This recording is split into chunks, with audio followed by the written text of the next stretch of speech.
episode 169 of the Gang Podcast. Here we bring you everything New York, New Jersey, Philadelphia, national and international sports. Hosted by usually Grassani, Joyce and Cunningham, Sam Morell, and our special guest, Cinquay. You can tune in to the podcast on various platforms, including Limited 2, Spotify, Apple Podcasts, Google Podcasts, Amazon Music, iHeartRadio, and YouTube. Also, you follow us on social media at GayGappy. With all that said, it's time to get your game on. Honestly, that was good energy. I like that. That was good energy. Nice. Yeah, nah. He had me about to get hype. I was ready to run through a wall for him. Yeah, that was good. That was good. Anyway, guys, no need to be over sure. We got a very special guest for us. Me and this guy, we were on back at WRC. We were on the radio stations together. We did. He was he was on a sports show with our good buddy Anthony Ross, us and Cyan and those guys. So we got to know each other a little bit then. But I remember when I first started this podcast, I let this guy know, hey, eventually we're gonna find a chance to bring you on. And you know what? We finally were to make it happen. We're sorry to welcome to the show, Cinquay. Welcome to the show, buddy. How you doing? Chilling, living, surviving, regular stuff. Whatever life is throwing you right now, I'm sure it's better than the quality of baseball we're seeing from the Mets. Absolutely. It's better than the quality of air. It's better than the quality of air in New Jersey. God damn.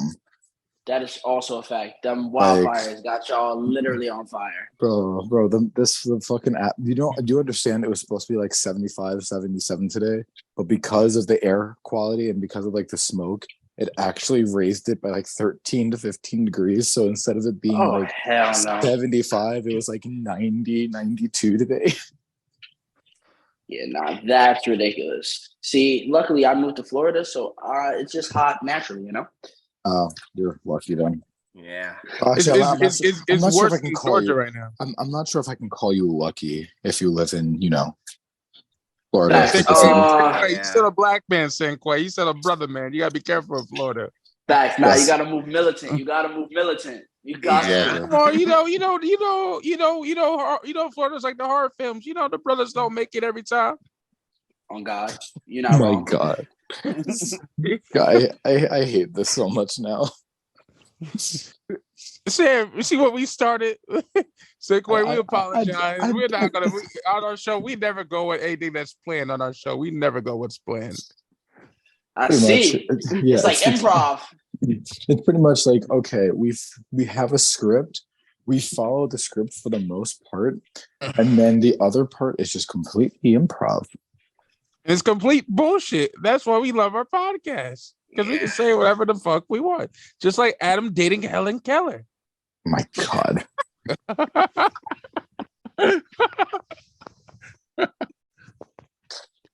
All right, guys. Michael, are we throwing Sam under the bus now?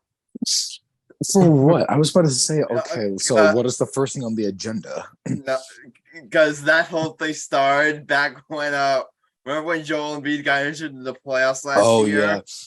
Yeah. So the way the Helen Keller joke started was because on the podcast, I think it was episode 50 or like 55, something like that. Joel Embiid was getting very beat up by the Raptors, and he kept getting a new injury every other every playoff game with the Raptors. I was like, bro, they broke his eye, they broke his ear, bro. He's one mouth injury away from becoming the next Helen Keller. Like, damn. That's hilarious. And it was bad. It was bad. It was really bad. And then we were in New York City, and me and Sam were making jokes, and then I was like, imagine if Adam gets taken to prom by Helen Keller. Some lady just starts laughing in New York City at us, and me and Sam were like, Adam, we gotta get the fuck out of here. We ran. All right. So what's on the agenda today? All right, but we're starting off the show because I remember I DM'd this guy on Instagram, what was it, a week ago? Oh, we're going like, hey. About a week ago to rant about the quality of baseball we've been seeing from the New York Metropolitans as of lately, and with Steve Cohen recently giving his press conference with another loss today to the Brewers. I mean, the horrible loss the other day to the Phillies. I'm not even gonna really ask the question, Cinquay. I'm just gonna give you the floor here. Go ahead. The floor is yours. Vent, my boy. All right. The New York Mets are quite possibly the worst baseball team I've ever seen. Now, the thing is, I wasn't even high on us coming into the season. I had us win the 84 games. Of course, we came last season. What did we win? 101, even though it was the most disappointing 101 wins we've ever had because we decided to shit the bed in the last 2 weeks of the season, 3 weeks of the season. Gave the Braves the division. Of course, we faced the San Diego Padres, in which Max Scherzer is giving up tater tots for free, giving tanks up, and then we lose in Game 3 of the wild card round. Well, this year, from what I've seen from the New York Mets is when the pitching is great, the bats are dog shit. When the bats are great, the pitching is dog shit. And then when the starters go long, the bullpen sells, and when the starters don't go long, the bullpen shows up. So it's whatever you need when you need it, you're not going to get it. You're going to get the opposite, and you're going to lose. And that's what's just going to happen.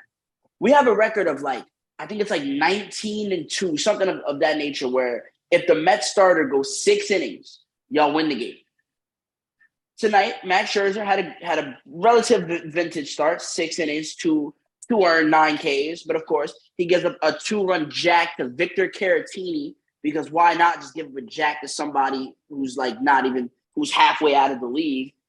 And you give up all that stuff, and just the Mets are just terrible. It's a terrible product of baseball. You have the highest payroll in the majors, and you proceed to be what? What are we? 7 games under, 8 games under? You're 36 and 45, so 9 games under. 9 games under.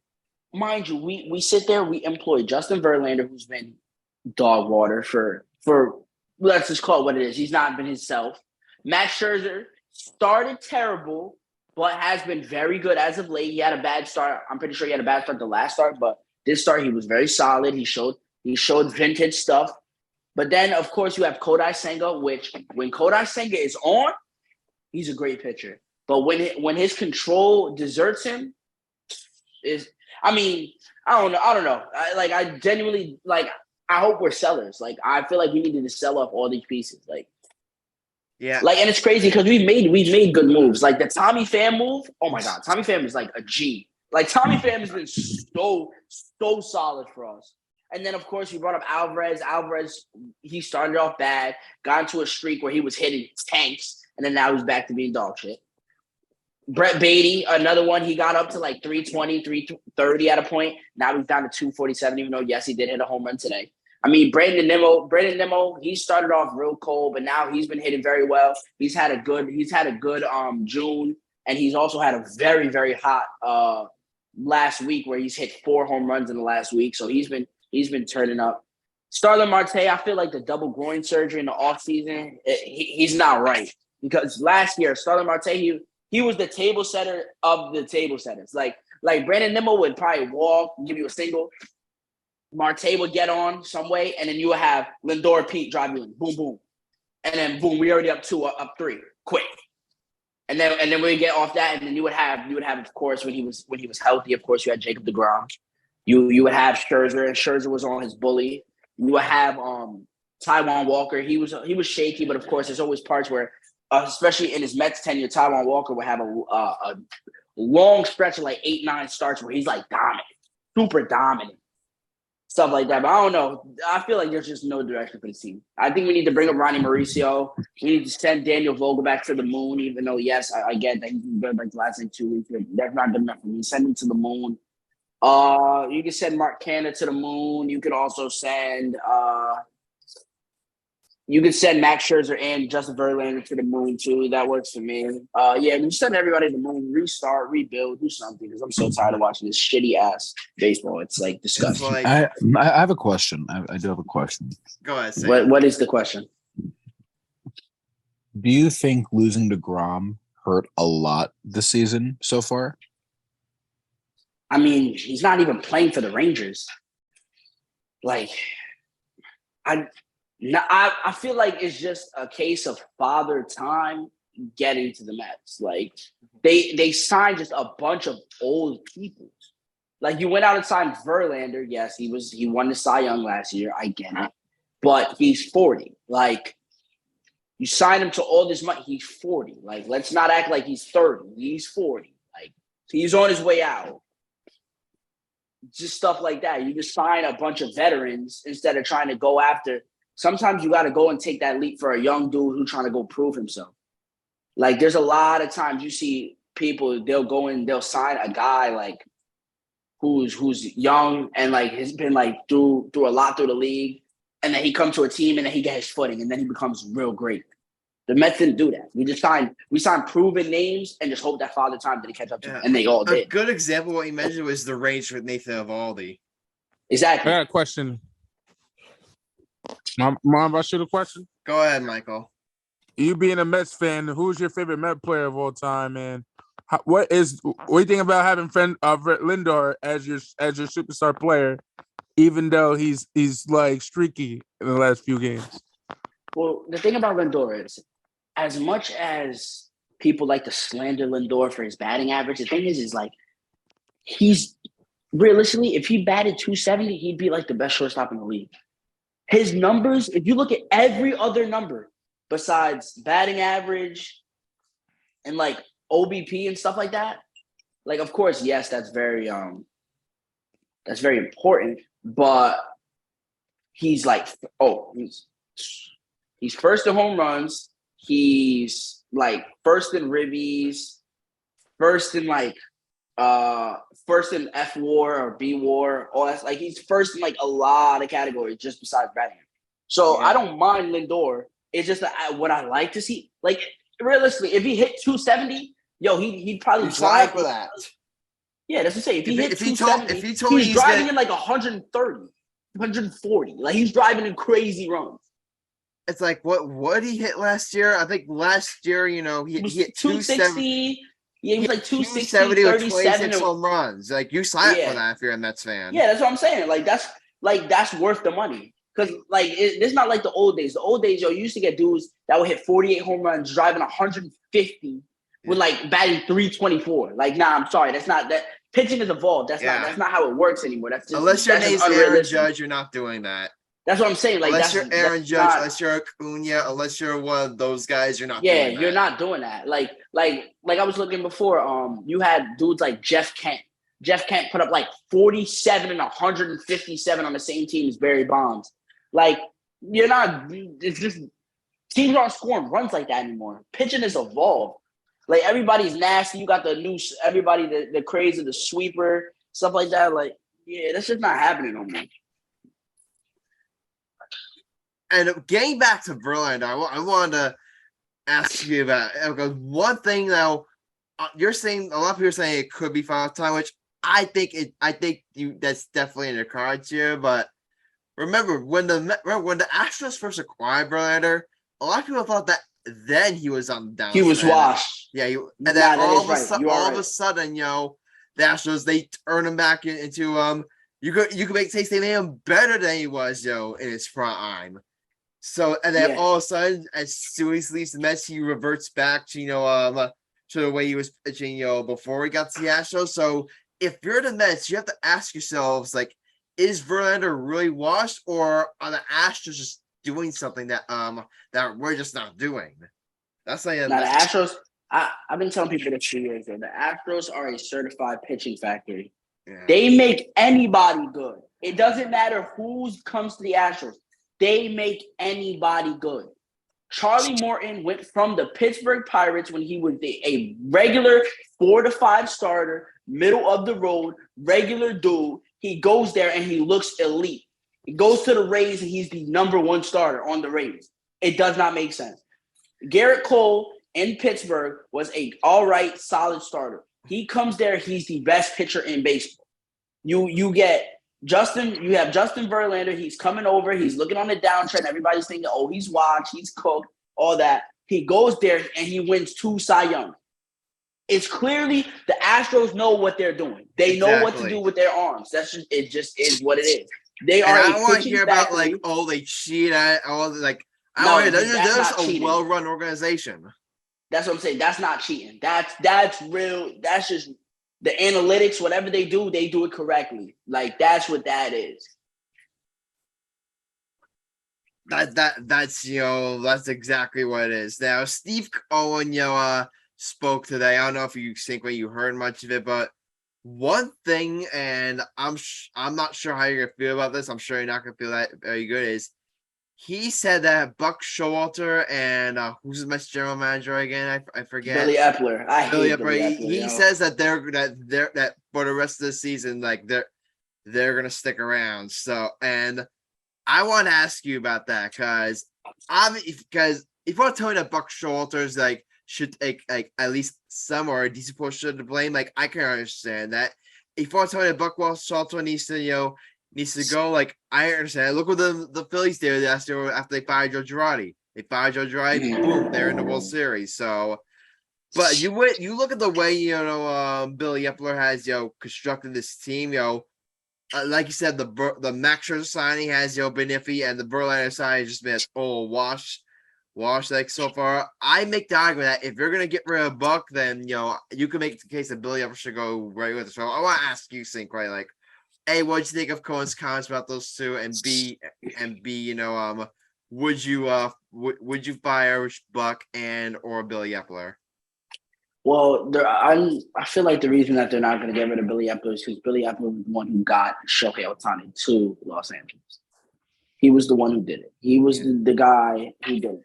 So, and of course, with all the Shohei Ohtani rumors swirling through the Mets and stuff like that, I feel like they're trying to keep him to lure him in. And then once they get Ohtani, I feel like he might just get the boot. Like I feel like he's here strictly for a Shohei Ohtani mission, and that's really that. But my thing is, with Buck Showalter, he managed us very well last year. I mean, the season started off bad. Like the season started off in turmoil when Edwin Diaz went down. Yeah. It changed the way that our bullpen had to be managed. Exactly. And the thing is that Buck Showalter, I don't think he's adapted to it, and he still hasn't. First off, the people that we bring in, we bringing in nobodies. Bringing in Jeff Brigham, Zach Meckelhorn, like bringing in some dudes that should be playing in Scranton Wilkes-Barre, and like not even they should be playing for the Cyclones. Like like these dudes are not good players. Like they're random dudes. So I feel like the bullpen management is horrific because you have your horses. Like David Robertson has been actually elite. He's played at an elite level. He's been great. That was a good sign. That was a good signing. That was a great signing. David Robinson was playing at a very elite level. Adam Ottavino, I don't know what his numbers are off the top of my head. I mean, he's been shaky. Last year, he was playing at an elite level. But it's all about regression and stuff like that. And also, my thing with Billy Epler, I would have fired Billy Epler. I honestly would have fired Billy Epler coming into this year after he decided to piss away the trade deadline with the acquisitions of one Tyler Naquin, Daniel Vogelback, and what's the other dude he got? Oh, Michael Givens. That was his big trade deadline for a team that was literally looking like World Series favorites. Like we were looking elite, and you had to go out and get a big name to cement what we needed. We needed DHL. Mind you, my fault. I forgot the best one. Darren Ruff. Yes, Darren Ruff. Oh my God, So he tries to cement the trade deadline with 4 of the worst acquisitions. He sends over JD Davis. JD Davis plays absolutely amazing, is playing absolutely splendid in San Fran. You go send him over. You then go. And then what's crazy is most of the people that he went and acquired are not in the league anymore. And it was last year. Naquin, free agent, Darren Ruff. Darren Ruff was cut by us, cut by the Giants, and then he's on the Brewers, and I'm pretty sure they cut him too. He got cut by 3 teams since we acquired him. You have Daniel Vogelback, who's hanging on by a thread, and Michael Givens, I think, is back on the Orioles. Have I seen him pitch all year? I'm gonna go with no. Yeah, it's like I said before, if you want to tell me Buck should go, fine, but really, what has Billy Epler done to, if Buck doesn't get the benefit of the doubt, neither should Billy Epler is what I'm saying. Because I mean Billy Epler, because I think I'm not sure because I know we had the other GM dude and he got into some situation, so he had to step down. So I'm not even 100% Oh, you sure when. mean Jerry Porter, right? Yeah. Yeah. He got into I forgot what the hell he got into, but he got into some stuff. And Apparently he was sexting a reporter. Yeah, he was. Yes. Yeah, he couldn't keep it in his pants. So there's that, but stuff like that. And then his replacement, what was his name? I can't remember. But I feel like he's got some shit too. Zach Scott, DUI. Yeah, that's what I'm saying. This team is just, I don't know. I feel I just feel like the Mets don't have a direction anymore. Like our farm system is not that good. We don't have the luxuries that like the Orioles and stuff like that have. Like, because what happened is we tried, like last year, what we essentially did was we sped up the rebuild. Like we were 2015, you already know, we went to the World Series. 2016, we made the playoffs again, lost to that home run by one Connor Gillespie. Still remember it. It was in like the 8th inning. He hit it to right field. And then that's when the rebuild should have started. We then went out and we acquired Lindor. Of course, we brought up Pete. Pete, of course, is like, one of the best first basemen in the league. Of course, he's hitting 220 now, but he hits absolute tanks. And he's like, the Mets love him. Like, we love him, Then he's one of the best power hitters in the game.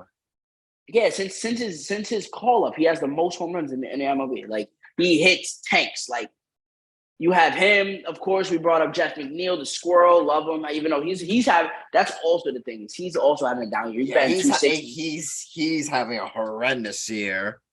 Yeah, I mean, it's crazy that 260 is considered horrendous, but like it's not like 260. You say 285 is horrendous. 322 is horrendous. Here's the problem. He's slugging 325. He's hitting for absolutely no power. No, he has what? One home? No, he has like 2 homers. 1 home run. Wait, 3. Three. He has 3 home runs. See, there you go. That's the thing. Last year, I think he hit like 15, 16. I don't need you to hit homers, but the thing was he was batting title. He's hitting 320, 324. Like he was doing. And when you're hitting like for that high of average, like last year, he hit like 9 home runs. He's hitting 326. Who cares? That's what I'm saying. And he drove in what? Like he had to have drove in like 80. He drove in 62 runs. Okay. He drove. See? But at that, when you have a player like that and he's getting on base and he's table setting in the middle of the order, because they had him batting. I want to say we had him batting in like the 6th hole, either 5 or 6 hole. But he's table setting. Like, that's good because, of course, then you have people behind him that drive him in. Of course, Mark Connor was a lot better last year. Like, it's just a case of everybody's regressing at the same time, and that's how you get a regress team. And that's where, that's right. If you want to make the argument that some of that needs to fall on Buck, that's where I could understand that argument. Yeah. I don't know. I feel like Buck has just been making bad lineups, too. Like, he continuously just loves to hit Alvarez in the 9 hole. Like, move him up. Like, because then what he'll do is he'll put him in the 2 hole, or he'll put him in like the 6 for like 2-3 days, and then he'll move him back. Yeah. So I'll end this. We'll end the Mets push of the show here.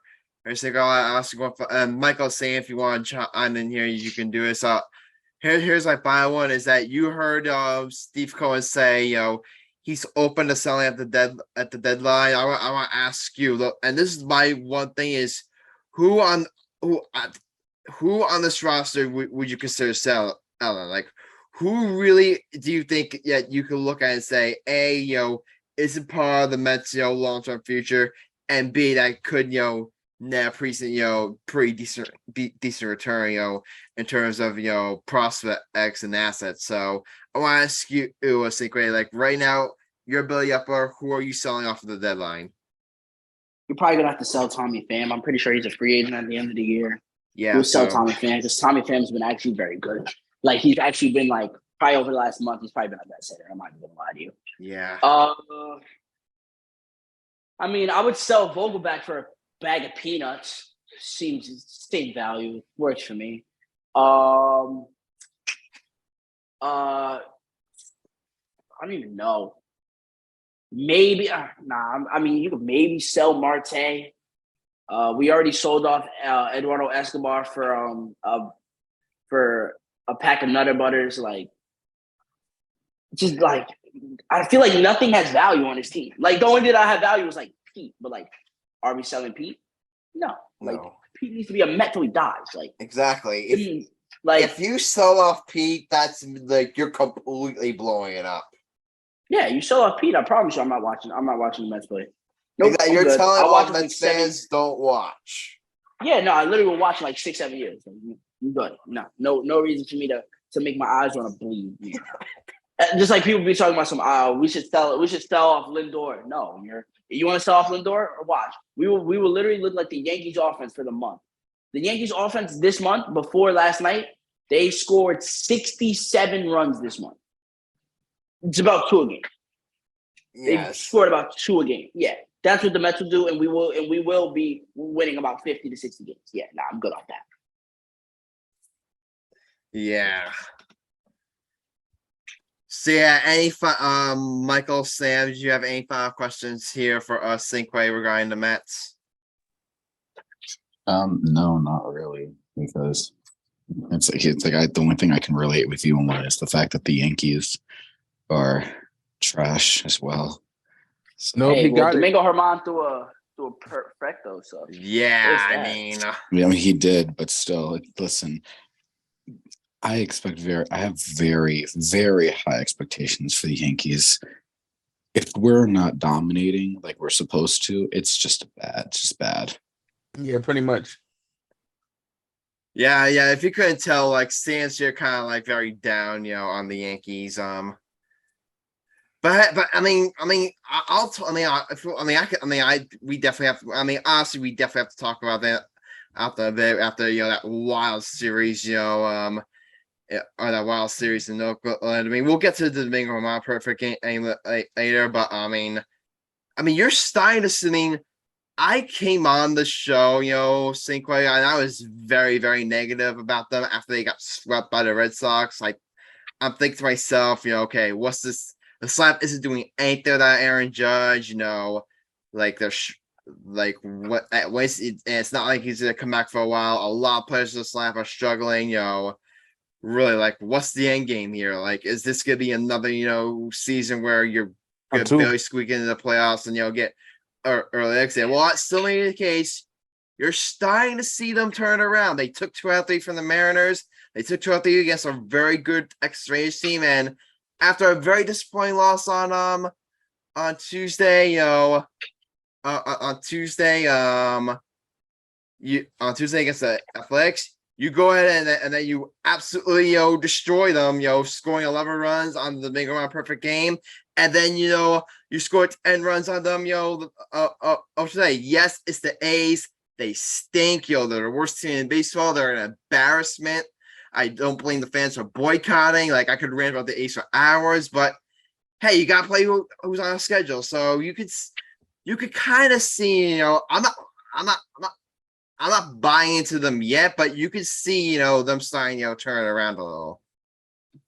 Wait, are the A's actually the worst team in the league, or is it the Royals? I feel like they're the worst. Like let me look. The A's are 21-62. And the Royals are 23-58.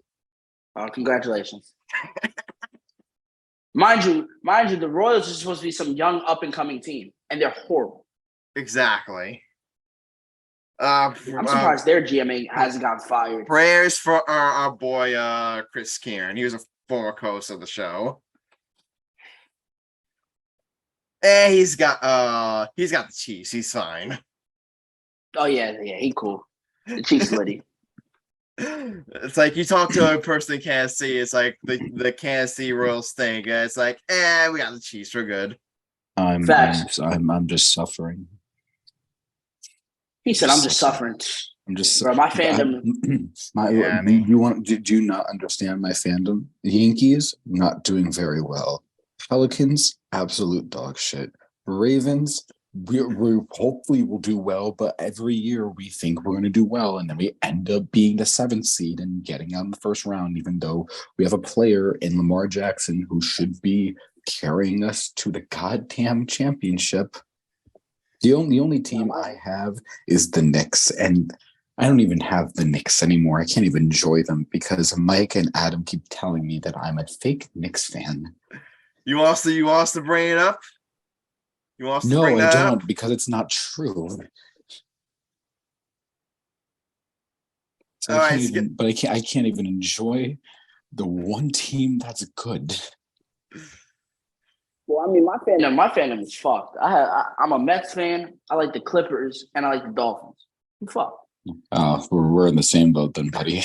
We're in the same boat. I mean, the Dolphins, Dolphins aren't that Nah, we bad. on the up on. Nah, the Dolphins, we on the upswing. If Tua stay healthy and this dude Tyreek Hill doesn't go to jail by week 1, we'll be all right. For some reason, excited Tyreek for. Hill just can't, get out of his own way for some reason. That's what I'm saying. Like, he needs to figure shit out because, like, I actually have us going to the AFC Chip this year. Like, I actually think that we're actually going to be a very good team because I feel like we made the perfect moves, the right moves, the good moves, and that's what I want to see. Now the Clippers, they talking about we're getting James Harden and shit like that. Like, all right, I believe. Oh yeah, we're gonna talk about that in this second half of the show, definitely. Yeah, like. Yeah, definitely. I mean, but Game What I Yankees. hope, you know what I hope happens? Yeah. I hope that James Harden gets to play with Wesley Johnson. Damn. Remember that one? Of course. He broke him, hit the 3. Yeah. No, he didn't just break him. He broke him, and then he looked at him for a good 3 seconds, like, what the fuck are you doing? And then he shot it in his face. He sent him to the shot around. Like, bro was done after that one. Yeah, I mean, it's just wow. But yeah, I mean, nothing really good to say. I mean, what were we talking about?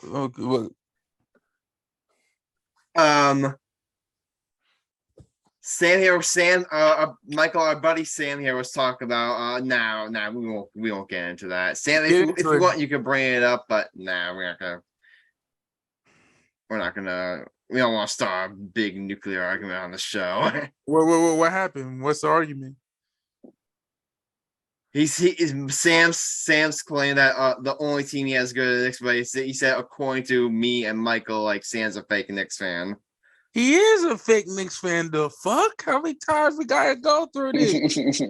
He rooted for the Bucks when we went to the Knicks game with me and my cousin. How many times? Yeah. So long story short, Sam here's the ladies claiming the Knicks claiming the Knicks as his quote unquote second favorite team, but a couple months ago, like when Michael, Sam, and another friend of our co-host of ours, Marcellus, were at a Knicks Bucks game, both of them are claiming that Sam was rooting for the Bucks. So Cinquay, you can make whatever judgment you want based on that information.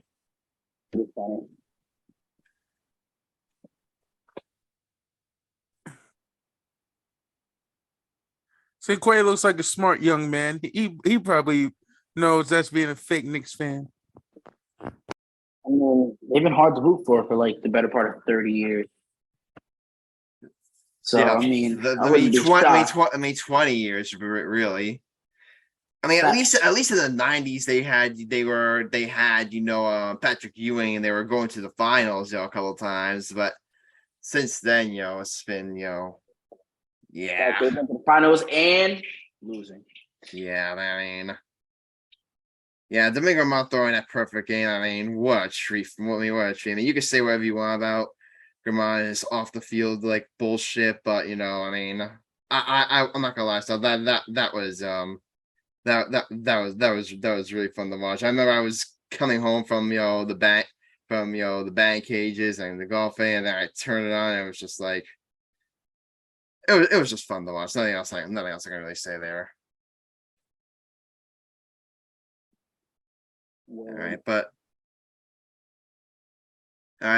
Cinquay, we're gonna transition this show into the second half of the show. I mean, if you want, you can stick around for it. It's really fun. It's called the hot take episode. So basically, what happens is whoever on this podcast has to give a hot take, and then we all vote on whether or not we like it or not. Okay. All right. So while y'all do that, I'm gonna think of one. And then you want to go?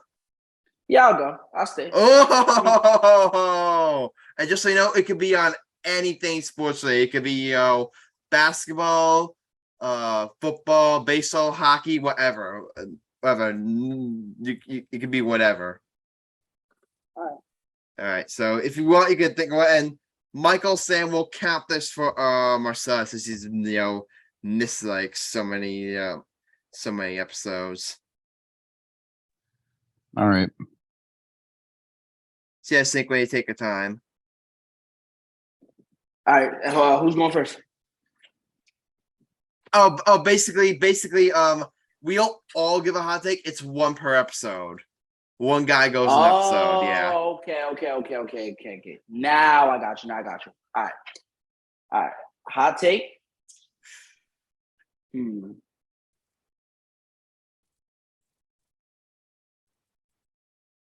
I got it. Hot take. The Rockets will make the playoffs. Ooh. I like it. Continue. I like the Thompson kid they drafted. I know because my boy Ant, he's a Rockets fan. I looked into his tape and stuff like that. He's a really good player. I like what he brings. I feel like he's gonna elevate Jalen Green. Because Jalen Green, he's a great volume scorer, but the thing is he's just not like Kevin Porter Jr. is not really a point guard. Like he's not he doesn't have the facilitating. Like he facilitates, but he's not like a natural born facilitator, you know? Mm-hmm. So I feel like the Thompson kid, he's gonna elevate his game. I feel like Ime is just gonna get these kids to buy in. Ime literally took, of course, the Celtics. I mean, they lost in 7 in the conference finals, but Ime literally took them to the finals, like first year. Like he took the job, boom, took them to the finals. Now they're seen as a finals contender every year. Of course, they were seen as a great team before that, but they never got to the finals. Ime took them there. I feel like Ime is gonna make these kids take that jump. Alperen Sengun is, if you ask me, he's Nikola Jokic like. I feel his game is literally Jokic. These same games. They don't shoot threes, but if they can, they're great facilitators. They can bring up the ball if they need to. They play the same in the post. If you watch him, it's literally like watching Nikola Jokic like. Of course, will he have that same ceiling? Maybe. But I like his game. I like what he brings. And I just feel like the kids are gonna buy in. Like the kids are just gonna buy in. Interesting. Now, one question I will ask you about the Rockets is you make a bunch of valid points. I definitely think the Rockets are a very young team. They've got a lot of great young talent, and I could see them take a leap next year. The one problem is that I want to ask you is who are they leapfrogging in the West? So okay, I mean Portland, I think they can definitely leapfrog them.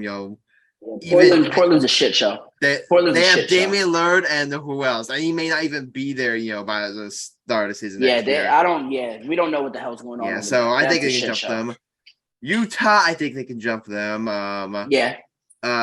Dallas, I mean, depending on whatever happens. Shit show. Kyrie, like Dallas is a shit show. Also. Yeah, it's just. So I'll count them. Now to get to the play-in, do you think they can jump New Orleans? No, I think let's keep it what it is. If Zion, by the grace of God, actually plays, they are a top 3 team in the West. You hear that, Sam? You fell asleep. Damn. Hold up. I got something. Hold up. No. I didn't fall asleep. I'm sorry. You heard what he said my mic. Yeah, I heard, and I like it. He's right. The Pelicans. Here's what I got. The Pelicans when Zion. Like, think about this. When Zion played. They were the 1 seed. Yeah. Bro, Zion's a transcending player. Like, he's elite. Yeah. I think Zion is probably the greatest athlete of this generation, in my opinion. Freak athlete of this basketball era. Yeah, I would agree. I would agree with that. Guys, I'm saying. Yeah, in terms of pure, obviously there are better players like overall, but in terms of pure athleticism, I mean, there really aren't that many guys better. Let me explain something. Zion Williams has to stop messing with Mariah Mills and all the Mariah Mills on crack, yo. Yeah, I don't know what is wrong with that woman. She is bugging out. Zion gave her some good dick so much, yo. That's shit. No, she be bugging out. I can't even lie to you. She got Zion's name tatted. On her face. It's wild, but Mariah Mills, I'll still hit it. Can I hit it? Mariah Mills, if you watch it, baby, I want to hit it. I want you to put my name tatted like you did for Zion Williamson.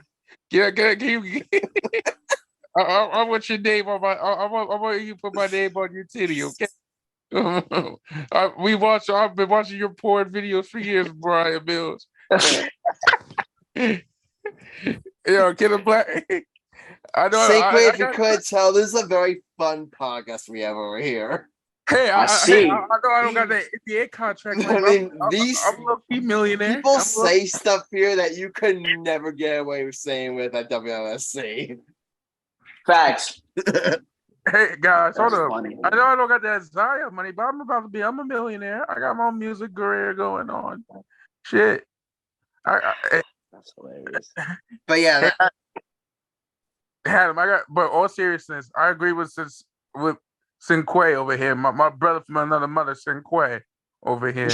Because he light skinned. That's why he's saying some crazy shit. He light skinned. That's the light skin in him, Adam. He light skinned. Point is, I'm gonna say this. Kyrie Irving is going to LA. I say What, the Lakers? The Lakers or Clippers? He either goes to LA or he goes to the Clippers. Or he goes to Phoenix. Cinquay, two words. Cinquay, 2 words. Stay away. He's going to LA. I mean, I see, the thing is, I wouldn't want Kyrie, not because of the player, but I don't want him because, one, he actually he shrinks in the playoffs. If you looked at his numbers over the last 4 years, he shrinks in the playoffs. He shrinks. And it's something that's not talked about as much as you think it would be, but he shrinks in the playoffs. And we're not even going to talk about, like, his extracurricular, like, I'm Fender Magellan and the fucking world is flat. Yeah, nah, you can keep that shit. You know what I'm saying? But he shrinks in the playoffs. He averages 26 in the regular season, and then he'll go average 21 in the playoff. And that's not something we need. Even though Kyrie. Even though we do have one of the best playoff performers of our generation in Kawhi Leonard. Yeah. If Kawhi can stay healthy. Here's the thing. You got to worry about my problem. Say this: Damian Lillard is getting traded in the middle of the season. I'm going to say a decree. Damian Lillard will leave Portland middle of the season. I think it's not a matter of if, it's just a matter of when for Damian Lillard. Here's the thing. They said if they don't get, he said this on the record, if they don't get another big star, he's leaving Portland. Well, my thing is, go ahead. With Lillard, I feel like he's going to go to Brooklyn. And I feel like Brooklyn's going to get a big dude, and it's going to be either Damian Lillard or they're going to get Trae Young. I was saying the same thing. Either of those two guys. I think that's going to go after, because they need a true like star, like particular point guard to pair with Mikal Bridges. Yeah, because my thing is with Trae Young, like, because everybody talks about how he's a fucking traffic cone on defense. The thing is that the Brooklyn Nets have the perfect exactly. They have the perfect mix of people around him. You have Mikal Bridges, who's an all-world defender. Cam Johnson is a solid defender. Dorian Finney-Smith, if y'all keep him, is also a solid defender. And then you got my boy, I call him Claxico Burris, Nick Claxton. You feel what I'm saying? He's an all-world defender. He'll guard 1 through 5. Exactly. Nick Claxton's overrated. Nah, Nick Claxton's a G. I rock with Nick Claxton. He's a G. These two, Cinquay, these two fools here think Nick Claxton is worse than Mitchell Robinson. He is. Mitchell Robinson has no. Mitchell Robinson is way better than Nick Claxton. I just want to put this for preference. Mitchell Robinson. He helped the team get to the second round of the playoffs, correct? Because if he wasn't on the Knicks, do you think the Knicks beat the Cavs? Hell no. Okay, that's what I thought. Just want to make sure of that. Yeah, but if you swap Nick Claxton and Mitchell Robinson, you're getting way better defense. Because the thing is, Nick Claxton's not going to foul, and Nick Claxton could guard on the outside. Like he could guard perimeter. If you put Mitch Robinson on an island, he will look like Rudy Gobert against Steph Curry. He actually will be cooked. They will fry him like rice. You put Nick Claxton on the outside. Nick Claxton will actually lock you down. He can lock down 1 through 5. Mitch Robinson's a hack. He definitely leads the league in fouls per game with forward. He always be in foul trouble. Hey Adam, did you bring Cinquay on the show because he has the same logic as you? Is that the reason? I brought him on because he actually has a brain like you two. We actually okay. All right, but Adam, let me ask you a question. Who do you do still think Jokic is better than Giannis? I say yes. I would take Jokic over Giannis right now. I think he's the best player in the Jokic's world. the best in the world. Who? Jokic, he's the best in the world. I agree. Right now, he's the best in the world. I think you just pissed Sam off, Adam. It's just for context here, Cinquay. Sam's like a diehard Giannis fan.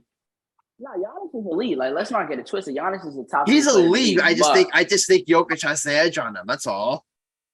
Yeah, because of what he's shown. Jokic went out because as much as you want to call it what it is, some people like to say that Giannis's chip was a fluke chip. Because if KD didn't have a size 19 foot, the Brooklyn would beat them. Which Yeah, or if Kyrie hypotheticals. and or Harden were healthy. I just want to put this. I just want Hypotheticals. to put this out there. If Harden was healthy, okay, maybe. Even when Kyrie was healthy, they won Game 3 against Kyrie, and Kyrie was healthy that entire game. And in Game 4, the Bucks were up by like 6 before Kyrie got hurt, and it wasn't like Kyrie didn't play a small part. They were very much well into the game still before it happened. And what happened It's is hypothetical. Miami, y'all got your butts whipped. And Adam. And you got your butts whipped the last year by the Celtics. Hey Adam, what does Celtics do to your team, the Nuts? Oh wait, I remember that they got these like cool little they got this cool little sticks with brushes underneath, and they just physically swept your team under the rug like the little bugs you were. Adam, how do you guys get swept back to back years? You guys got No swept. comments. You can't say shit. Exactly. You guys All swept right. back. Years. Hey Adam, quick question. Yeah. What did KD do? What can you do? He had a bad series. Oh, okay. What Kyrie do? Kyrie Irving was probably too busy, mostly anti-vax stuff. Oh, all right. Nick Claxton, your boy Nick Claxton, what did he do? Nothing. He wasn't even on or he was a bench warmer then. Oh, so he was a bench warmer then, but now he's fine and valid. Got it. He was coming off the bench in. There's this thing called the breakout year. Look it up. Breakout year.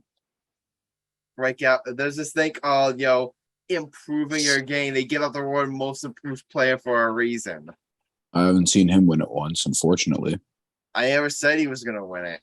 You did. So did I say he was gonna win? No, I didn't. Yes, you did. You said in a few years. Sam's just mad. That his boy Giannis is no longer the best player in basketball.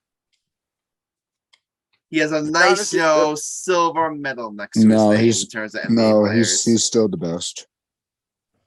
We'll agree to disagree. He's still the best because you know why? What did Jokic have to go through in order to get to the finals?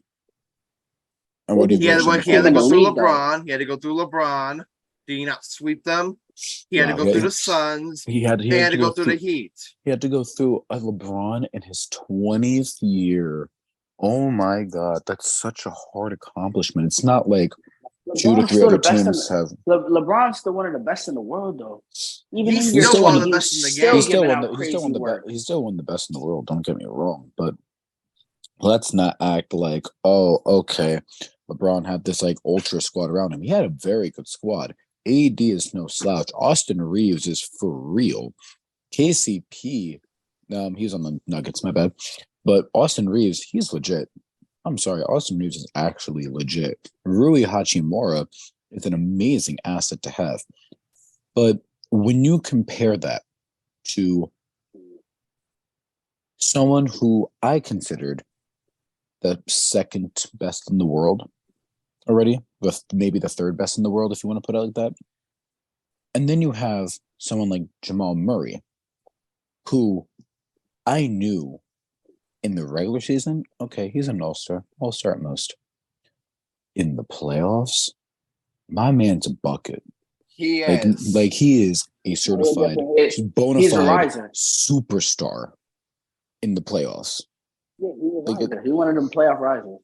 Exactly. And then amazing coach by Mike Malone. Obviously, he's going to be able to beat the coach that's on the Lakers. What's called Darvin Ham. It's not because Darvin Ham doesn't have experience. More so, it's just Michael Malone has more experience and has more chemistry with his team as well.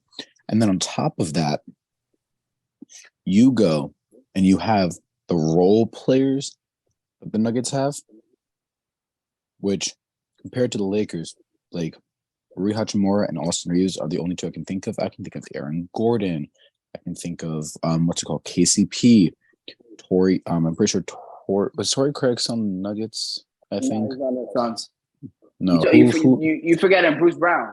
Bruce Brown, that's who I was trying to think of. Bruce Brown's he's a dog. So he had to go through that. And then on top of that, he went through the Timberwolves, which we all knew the Timberwolves never had a chance.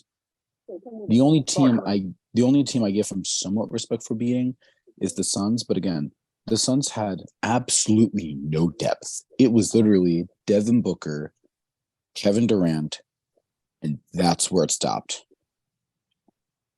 If someone tries, Ayton is so soft, bro. No, that's what I'm saying. If someone mentions, oh, well, they have DeAndre Ayton on that team, soft, yo, my man DeAndre Ayton,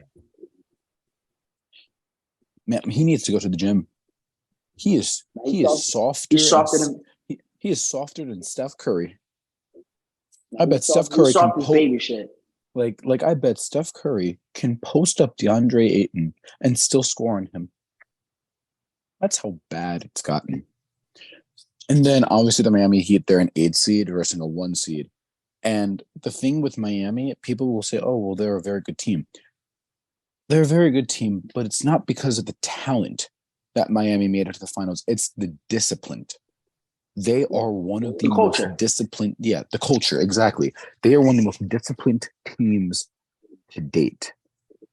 But you also have people like Caleb Martin rising and shit like that. Exactly. But when you see a disciplined team go against another disciplined team that just has way more talent, you're not going to win. I mean, they had no answer for Jokic. None at all. Like, they literally physically could not stop Jokic. And then on top of that, Jamal Murray can have free range because of Jokic. So when you combine those things, the Nuggets really did have a pretty easy path. I'm not saying they had an all-world path, but their path was pretty easy. Adam, what's that noise? That's my air conditioner. My apologies. Okay. Yeah, I'll go. You also got to realize, though, the Nuggets were the best team the whole year. Oh, no, they were. They were the best team. They were the best team the whole year. It wasn't debatable. So that's why when people come and they say, "Oh, well, his path was so easy," Bro, he was the best team all year. Like, he literally washed everybody. Like, it is what it is. Yeah. Yeah, This exactly. conversation got so out of hand that we completely forgot to approve or disapprove Cinquay's hot take. My apologies, buddy. All right. But Sands, you want to go first here?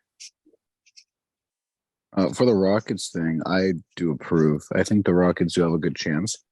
The only thing is, you have to remember, the Mavericks, they're probably going to rise in the rankings. I think the Jazz are going to probably fall. I think the Timberwolves are going to fall unless they make some big changes. Yeah. So that opens up a spot as well.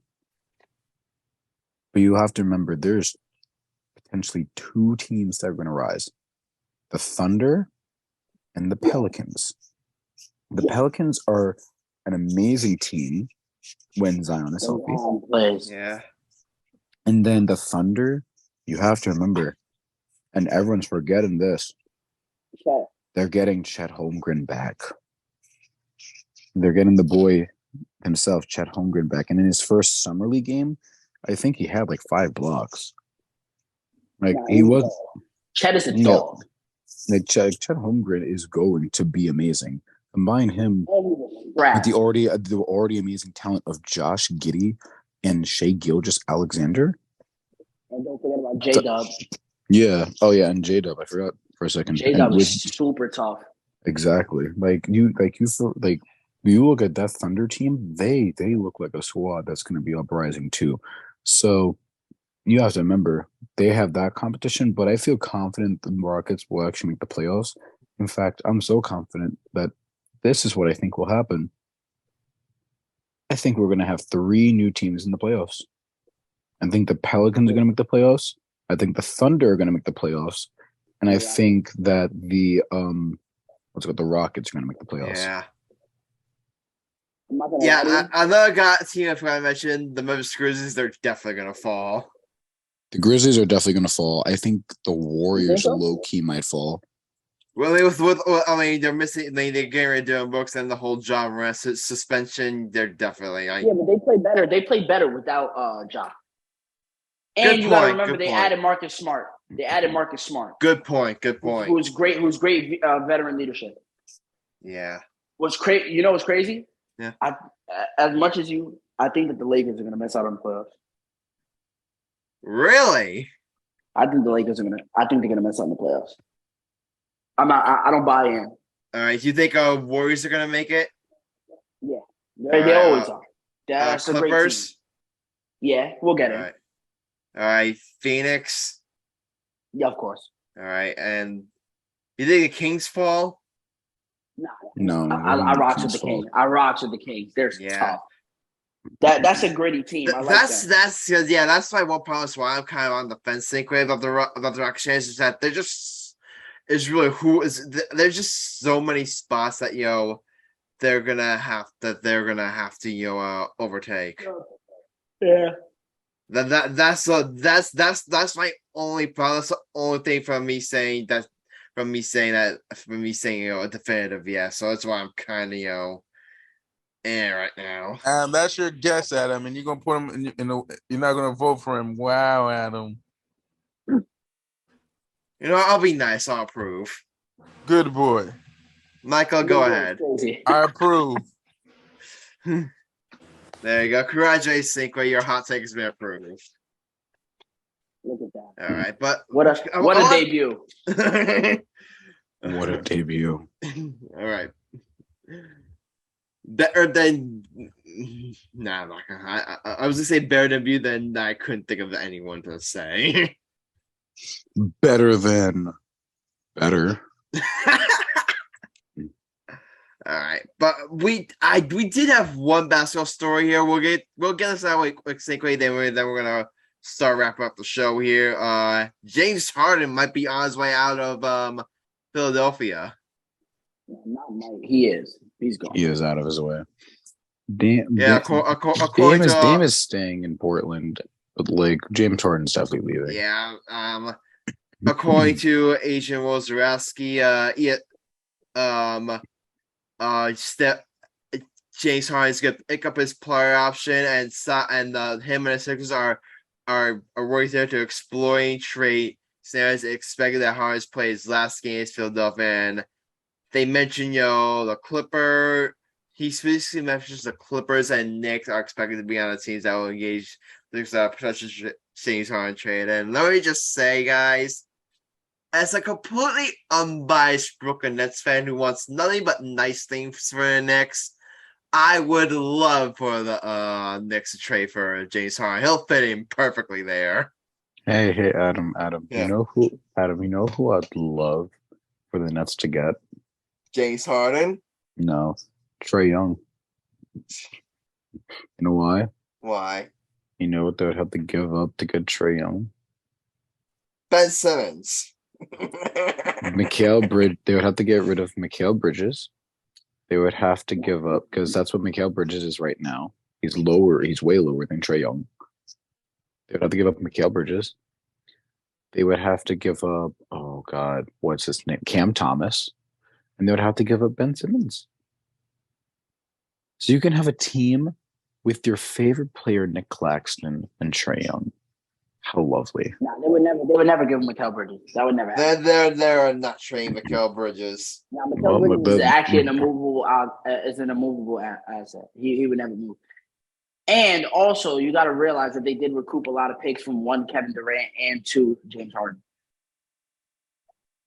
Yeah. So they do have a lot of picks, potentially, make a trade like that happen. But plus, also, you got to also realize that with the new stupid CBA, all the tax aprons and shit, it's going to be so easy. Yeah.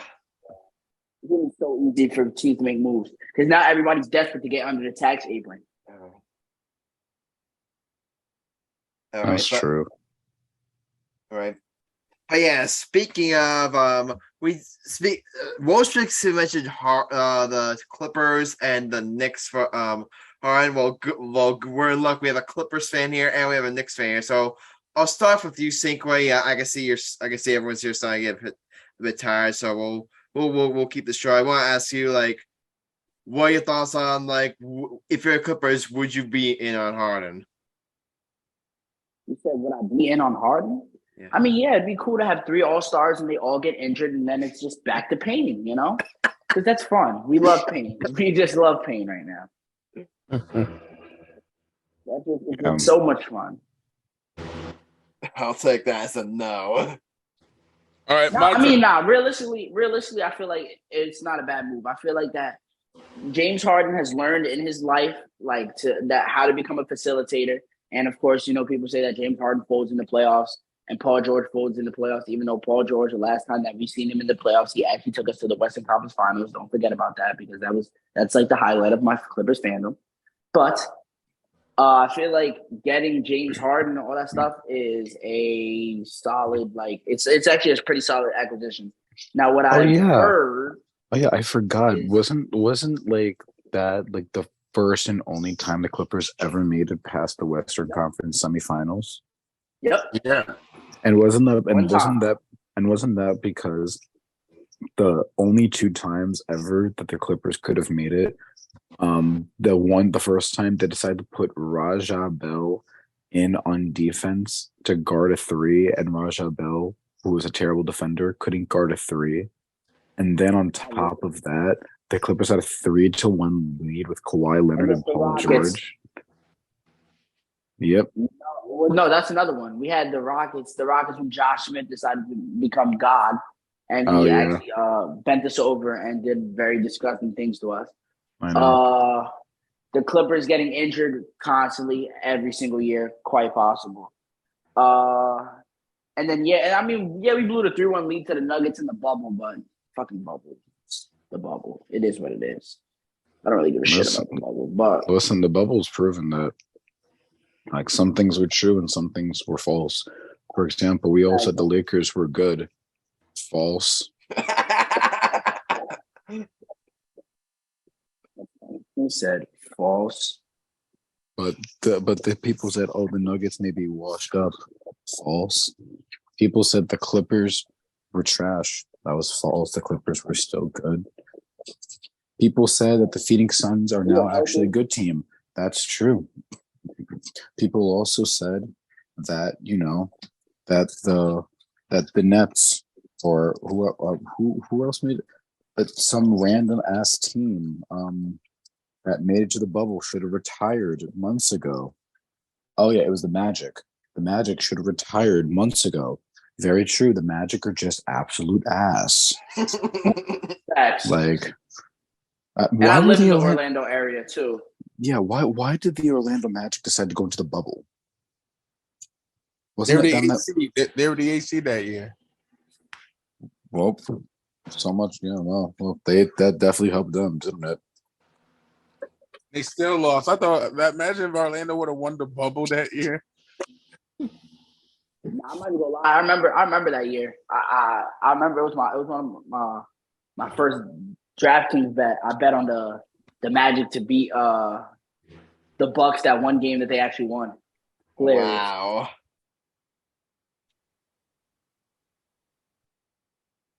Yeah, man. I think the Clippers, make a lot of sense for because you guys do need a facilitator. You guys do need like a true true point guard or a true guard in general. Honestly, you guys just need a lot. But if you pair Harden, and you get you put Harden on the Clippers, then he would be a guy that could get be able to get Paul George open and get Kawhi Leonard open and get all those guys open. That's what I'm saying. I feel like he would open up. He would open up the floor. Yeah. Well, first of all, we have to realize something. Is Kawhi Leonard actually gonna play, or is he going to get a cramp and a boo boo? We don't know. And then is he gonna scratch his knee and then say, oh, "Okay, I'm out for 2 years," or is he actually gonna play? I mean, I don't know. I feel like it's his duty to bring us a chip. Like he back home, he gotta do it. And if he win another chip, it'll cement his legacy as like a top 10 player like all time, like with ease. Oh yeah. Plus, wait. You said that Paul George was the one to get you to the Western Conference Finals that year. Yeah, he did. Do you not remember the game Terrence Mann had? I would never forget that game. Yeah, but don't forget though, in that game that Terrence Mann had, we were down 35. No, I know, and that's he was still going crazy, and we were down 35.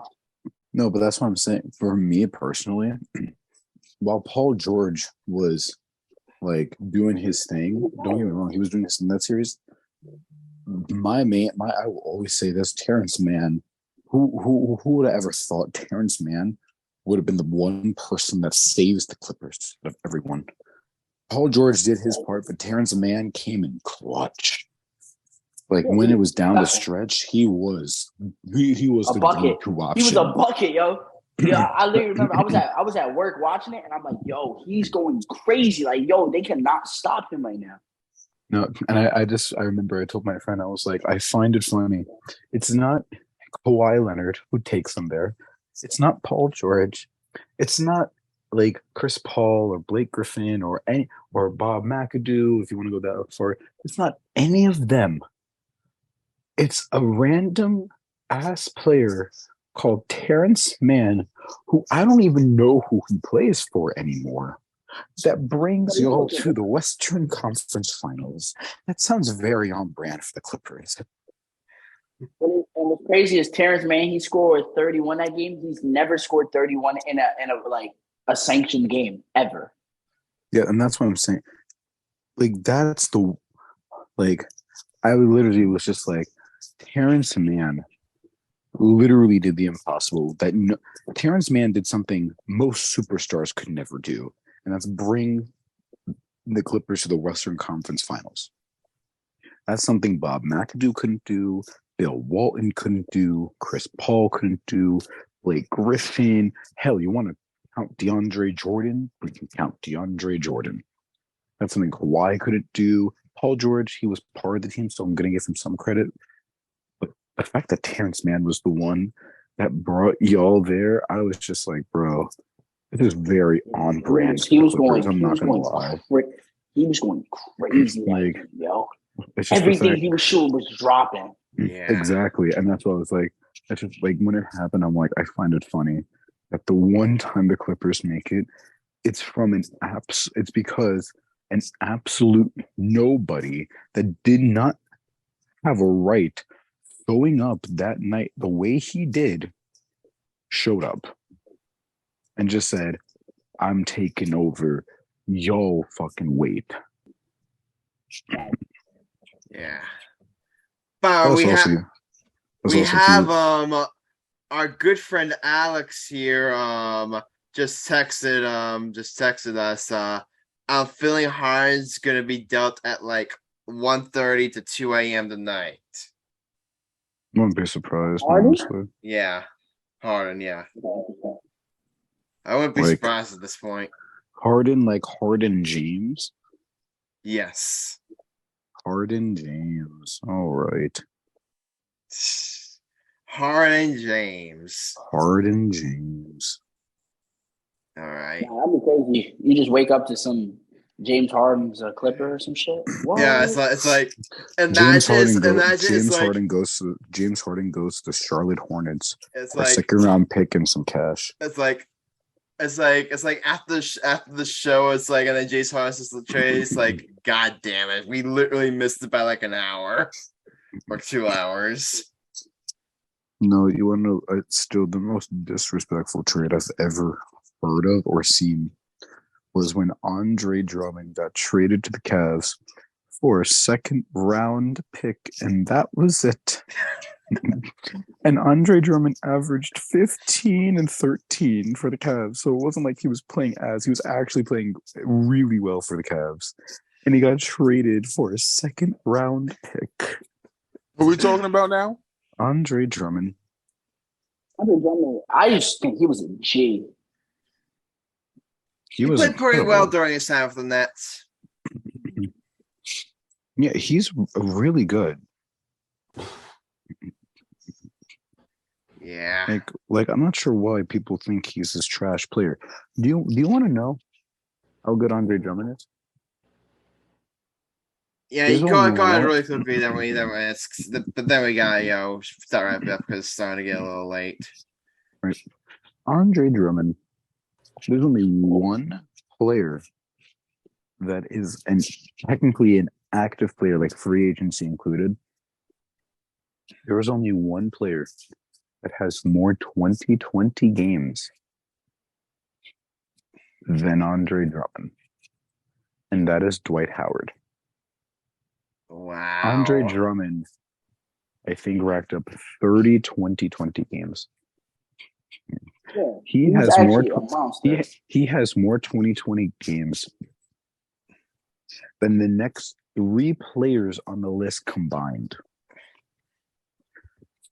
The only other player that has more is Dwight Howard, and that's because Dwight Howard. I'm pretty sure Dwight Howard quadruples the amount Drummond has with like 120. Like, it's actually insane. Disrespect Dwight Howard gets. He's a Hall of Famer. He's a first ballot Hall of Famer, no doubt. No, And he gets so I don't know disrespected. about first bat, but I could see him making the Hall of Fame. Are you kidding me? Yeah, he's Dwight Howard. our first Dwight ballot. Howard. Dwight Howard's possibly. He should be first. He should be first Howard. ballot. You guys kidding me? He's 5-time All-NBA first team, 8-time All-NBA in general, 8-time All-Star, 3-time Defensive Player of the Year, 1-time, I'm pretty sure, unanimous Defensive Player of the Year, 2 times he almost got MVP. He was second place both of those times. He has a chip. He's the third. He's third in rebounds all time. I'm pretty sure he averages Good third point. on the rebounding list as well for averaging rebounds.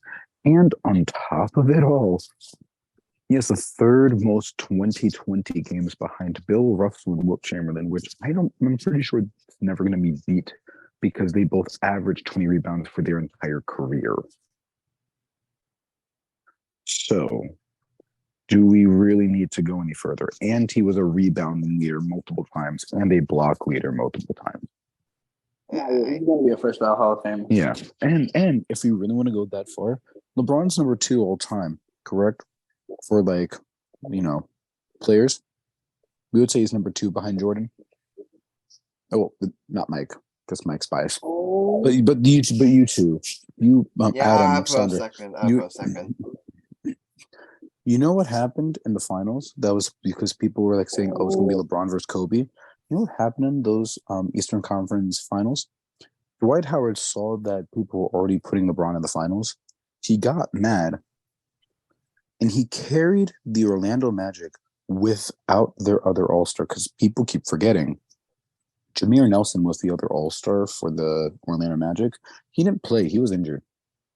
It was literally Dwight Howard versus LeBron James. And Dwight Howard won that matchup versus LeBron. That's all I got to say. All right.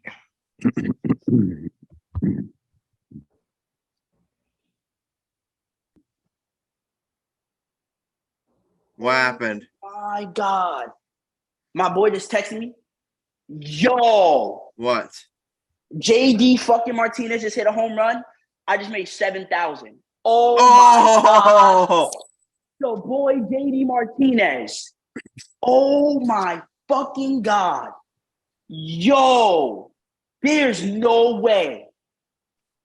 Whoa. Breaking news. Cinquay just got his bag. God, nah, it's lit. Oh my God. Nah, it's lit right now. Yo, where you want to go? Yo, you want to go to Cabo? Book the plane, bro. We booked the fucking plane, yo. We out. Fuck is you talking about? Book the goddamn plane, yo. Book the plane. Yeah.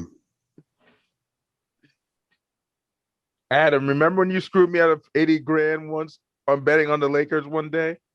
I told you not to. You shouldn't have listened to me. I could have had 80 grand in my pocket. And it was like 2 years ago where he asked me to bet on the Warriors or the Lakers, and the Lakers stunk then. So I said, don't bet them, and then the Lakers won.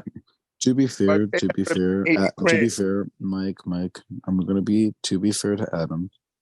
Why would you listen to advice from him in the first place? Because I lost 30 grand the night before. I lost 30 grand that same day on a Duke losing to the North Carolina and Coach K. It was the last home game. Yo, I really just banged a 3-man home run parlay. Damn. Oh my God. Because what happened is I played it straight and then I round robin did. So the round robin played 2,400 and then the parlay paid 43. Wow. Turned 90. No, actually I lied. I put $100. I turned $100 into 7 bands. That's nuts. Congratulations, buddy. Jesus Christ, yo. And what's crazy is I've had like the worst week possible. Yeah. I had the worst betting week. Yo, I've lost. Yesterday, I had Tommy Pham home run and Lindor home run. Tommy Pham hit, Lindor didn't. I had a 3-man round robin the day before that. Hit one out of 3. Because pretty much on a round robin, if you hit 2, you make money. So I literally hit 1 of 3 on my last 5 round robins. So I was so stressed out. Wow. And then I literally played this one.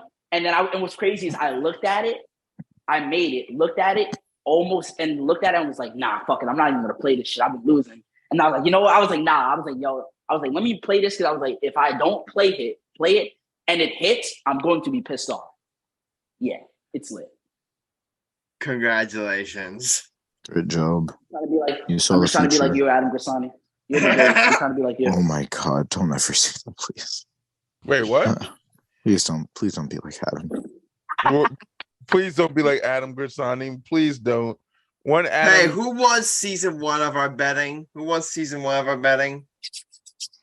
Who won season 2 of our betting? You did. You won season 2. So shut the fuck up. I'm trying to get my sleep on. All right, but Adam, your blasphemous has made me fall asleep on the air. I'm turning into Sam. Thanks, Adam. Blasphemous. Okay. But yeah, Cinquay, we're approaching the last. Speaking of sports betting, we're approaching the last segment of the show. It's called Bets of the Episode. Simply put, we make bets, and we don't actually place money on them, but we do hypotheticals. Like, what would you make? We make bets, and based on hypotheticals of what would you make on your bet, if it's $10 bet, and then we rack up points. We keep scoring. It's a lot of fun. So, nothing really else to say there. So what are we talking about? What, the slate for tomorrow? No. What we're gonna do is we each make one bet. So it could be a bet. Anything you could take. You could take like a parlay. Just say like a parlay that you just spoke out, or you say that, like, for example, like last game I hit mine. I had Yankees over Rangers money line. Volpe getting hit and Garrett Cole over on the strikeouts, and I hit that one. So. Yes, that's basically how it works. Okay. All right. Before that, though, we actually did for season 3. We had something else. It's called the game. So we all just bet on one game. No money line. Just like who you think will win the game. Word. All right. So since I won this last episode, it means I get to go. And should I make Cinquay suffer? You gotta do the Mets and the Giants.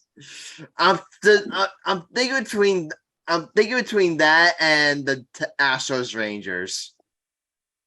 How about Cinquay? I'll let you pick. It's Jets or Mets or Astros Rangers. I'll let you pick. Astros Rangers. That game's gonna be more entertaining than watching us fucking lose. All right. All right. So Astros Rangers. I'll take the Rangers. What pitcher matchup? The one tomorrow, right? Yeah. Oh, let me pick the one that has the. Let me see. Let me pick the one that has the really good matchup.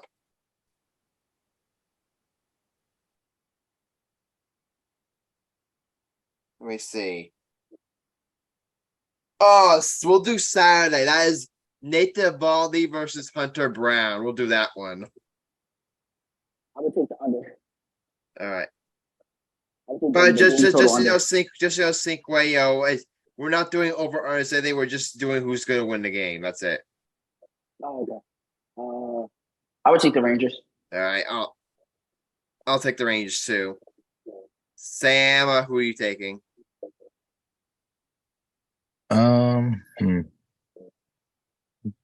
What is Nan's here again? But what is this? Rangers Astros on Saturday. I'll take the Astros. Okay. Michael, you heard us, right? Yeah, what? Our game of the episode is Astros versus Rangers on Saturday. Oh God.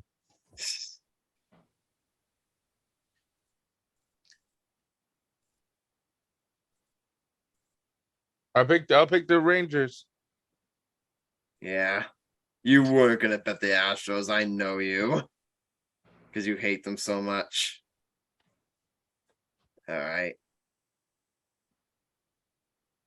All right. From my bet, maybe just because I'm tired, guys, but I'm gonna do a copy paste on. I'm gonna go for Saturday. I'll take Yankees over Cardinals. I'll take Volpe getting a hit and Garrett Cole, and I'll take Garrett. I'll take the under on the runs for the Cardinals because you have Garrett Cole on the mound, and I don't think the Cardinals are going to be scoring that much. So that's what I'll do.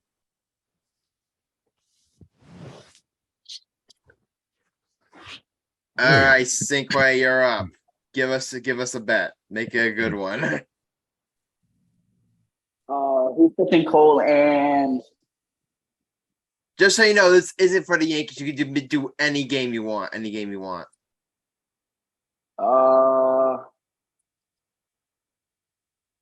Shane McClanahan over 6.5 strikeouts tomorrow. All right. Who is it again? Shane McClanahan from the Rays. Shane McClanahan from the Rays over strikeouts. Yeah, Perfect. That's tomorrow. That's Friday, right? Yeah, but All right. Perfect. All right, Sam, go ahead. Get your bet in. I'm going to say that Mike Trout is going to hit a home run. That's the first one. Okay. I think Lindor is going to hit a home run. And that's my bet. yeah. Say no more. I will be betting Francisco Lindor tomorrow. No problem. So Lindor home run and Trout home run. All right. Do you think that's likely? Who's pitching for the Giants tomorrow? Your guess is good as mine. I can find it. I can find it right now. Let me see here. The Giants have Alex Cobb going for tomorrow. Okay, yeah, tomorrow. Do it. Okay. All right, Michael Cunningham, last up. Go ahead. Yankees money line. That's it? That's a dumb bet. Tomorrow? Your mama's Tomorrow. a dumb bet, but we're going to talk about That's a dumb bet. Oh, my God. My tooth is killing me, guys. Let's end the show. Yeah, okay. That's bad toothache. All right. But guys, all from us is also Cinquay. We thank you so much for coming on. It's been a blast, Of course. having you on, buddy. Like I remember what I told you when I first started talking. I was like, I gotta get Cinquay on. I'm finally gonna we can make it happen. Of course. All you know, right. I always come. I always pull up. Let me know. All right, but before we let you go here, one last thing here. Tell us where listeners can find you. You from my socials? Yeah, your Tropicana socials, yeah. Mills. Tropicana Mills on the gram. TROPICANAMILLSS 2 underscores. You can find me on TikTok. Your girlfriend's favorite demon. That's a good one. Same. My Twitter. Yeah, pretty much all my socials are the same. They're all Tropicana Mills. Perfect. And then my betting page, Trap House Picks. That's really it. Perfect. But yeah, thank you for coming on, Cinquay, and you're welcome back anytime. Do not be a stranger, buddy. Yeah, we're definitely gonna have to. Hopefully, sometime when you ever come back to New Jersey, we gotta get you, Anthony, Syed, Jack. We gotta get the game together sometime. It's too long. Absolutely. We'll definitely find a way to make that happen. All right. But guys, that's it. That's our 169 the game podcast officially. Grassani, Michael Cunningham, Sam Morell, and our sister guest Cinquay. Like you heard, please like and follow or subscribe to the podcast. Also, enjoy our conversation to the content to YouTube. We got social media. In future, have to say in a future episode, my friends. Don't see your dreams just fancy. Imagine a world, believe in it, and dive in. See you next time, and until then, stay lit. And we're out.